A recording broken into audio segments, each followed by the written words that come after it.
Yes, Kenya. Tamu sana, yes. Yesterday, Dennis Itumbi alleged that the government was planning to mobilize people to shout down and heckle William Ruto during today's Madaraka Day Celebrations. And from that post by Dennis Itumbi there, you can see there number 7, the supporters are also being briefed to shout down DP William Ruto to show he's not popular. That was Dennis Itumbi's allegations yesterday. And even he went further actually to indicate that the government had assigned as mere members of parliament and aspirants that responsibility to mobilize the people to turn out in large numbers during today's Jamhuri Day celebrations. But what we saw today is actually very far from what Dennis Itumbi was saying yesterday. We saw a group of people walking out on the president as he was addressing the nation. That's what we saw. Have a look at this. It is a reflection of the dignity of our heritage and the pride that we restore. And because the ultimate act of every liberator is to lay down their weapon, the shield and the spear on our national flag is a symbol of our victory, but it is also a notice of readiness should our heritage of splendor be threatened. According to our... Yes. In this video, I want us to dig deep to see exactly the games that were played during Madaraka Day celebrations today. In case you've bumped here for the very first time, subscribe, give this video a like. Yes. From that short clip of those people walking out on the president, that's a clear manifestation that all along, William Ruto and his team in order have been deliberately mobilizing support, or rather their supporters, to cheer up William Ruto, to create a perception that is very, very popular. That group walking out just confirms that. Yes. And in one way or the other, they were walking out on the president to prove, or rather to send a picture that the president is an unwanted man. That is one thing, or rather one reason they were walking out. Secondly, they were walking out because they had already known that the mission while they were there, they could not actually accomplish that mission. Their mission was to actually allulate and cheer up William Ruto as he was going to address the people. And that could just create the kind of a perception Dennis Itumbi was saying yesterday that Ruto is actually very popular. That was the mission of that crowd walking out. So that confirms and proves today that all along, this cheering up, these allulations, these hecklings, we have all along been seeing William Ruto and his team have been deliberately organizing and planning that. It's only that the people they are sending to those rallies are not smart enough. They are not politically mature. And that's why they were exposed very badly today.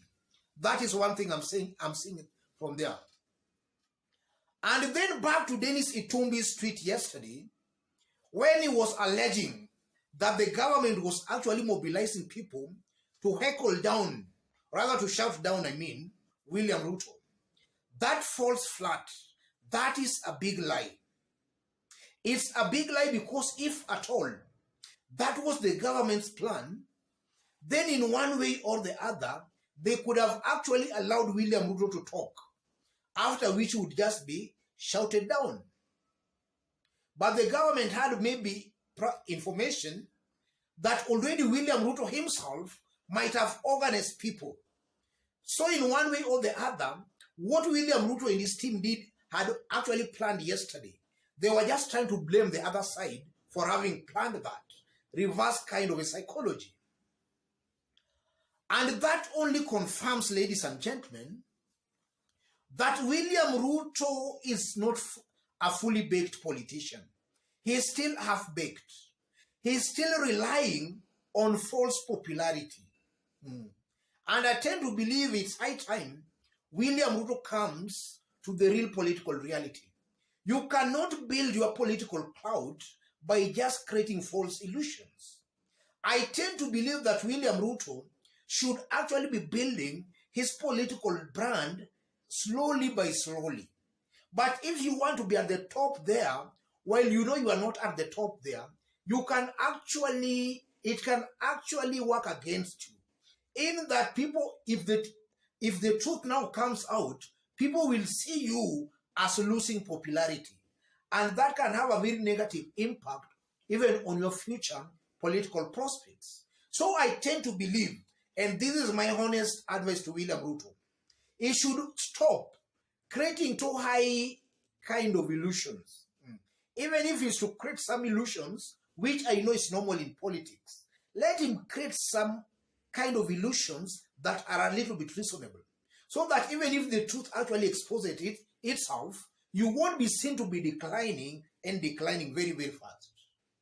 But from what we are seeing with William Ruto created a perception that is very popular in Nairobi. While we all know that in Nairobi, he cannot beat Raila Odinga. In fact, in Nairobi, Raila will beat William Ruto hands down with a very big margin. But William Ruto, through these functions we have been seeing in the city, he has been trying to create that illusion that is very popular in the city. Something that is very false and most likely going to work against him. And also from that kind of from that short clip, I tend to believe that the government today actually outsmarted William Ruto. And I believe that was the right thing the government ought to have been doing in all their previous functions. A person in the make of William Ruto, this is a leader who I honestly believe ought not even to have been given the podium to address the people. Because William Ruto has proved time over and time over that any time he has been given that podium, all he tells the people are just lies and just stamping. I know if he could have been given that opportunity today, you could have actually just stamped. He was just going to maybe start just stamping there. And then his supporters, the ones they had ferried there, and I'm using that word ferried because I'm fully convinced that those were ferried people. I know William Ruto, if at all, he could have been given that podium to speak. That ferried crowd, that one that was walking out, could have just actually shouted him to create a perception that he was very, very popular. And then you can see clearly the way they positioned that kind of a crowd. Actually, it was positioned averagely across the stadium. And the main aim of that, again, was to stage a mass walkout. Because innocent Kenyans who attended that Madaraka Day Celebrations, a good majority of them might have not been aware of what was happening. So upon seeing actually people walking out, even the innocent ones could have been tempted now to walk out. That I'm seeing that was another objective of those people walking out. But in my honest opinion, I tend to believe that mission actually backfired. It was not a successful mission because it just ended up on William Ruto and his schemes being exposed. Otherwise, ladies and gentlemen, before I conclude, let me also say that with the 2 months remaining to the election, the mere fact that Uhuru Kenyatta actually never recognized William Ruto, but actually in one way or the other endorsed Martha Karua as the incoming deputy president of Kenya also just proves that Uhuru Kenyatta also blesses that ticket of Raila Karua. And that was in one way or the other also some kind of a prophecy what we should expect in the coming 2 months. Martha Karua might actually be the first woman deputy president of the Republic of Kenya. Let me leave it there for today, ladies and gentlemen.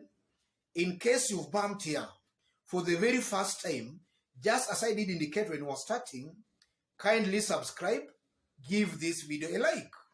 Our fans and subscribers here, God bless you, God bless Kenya.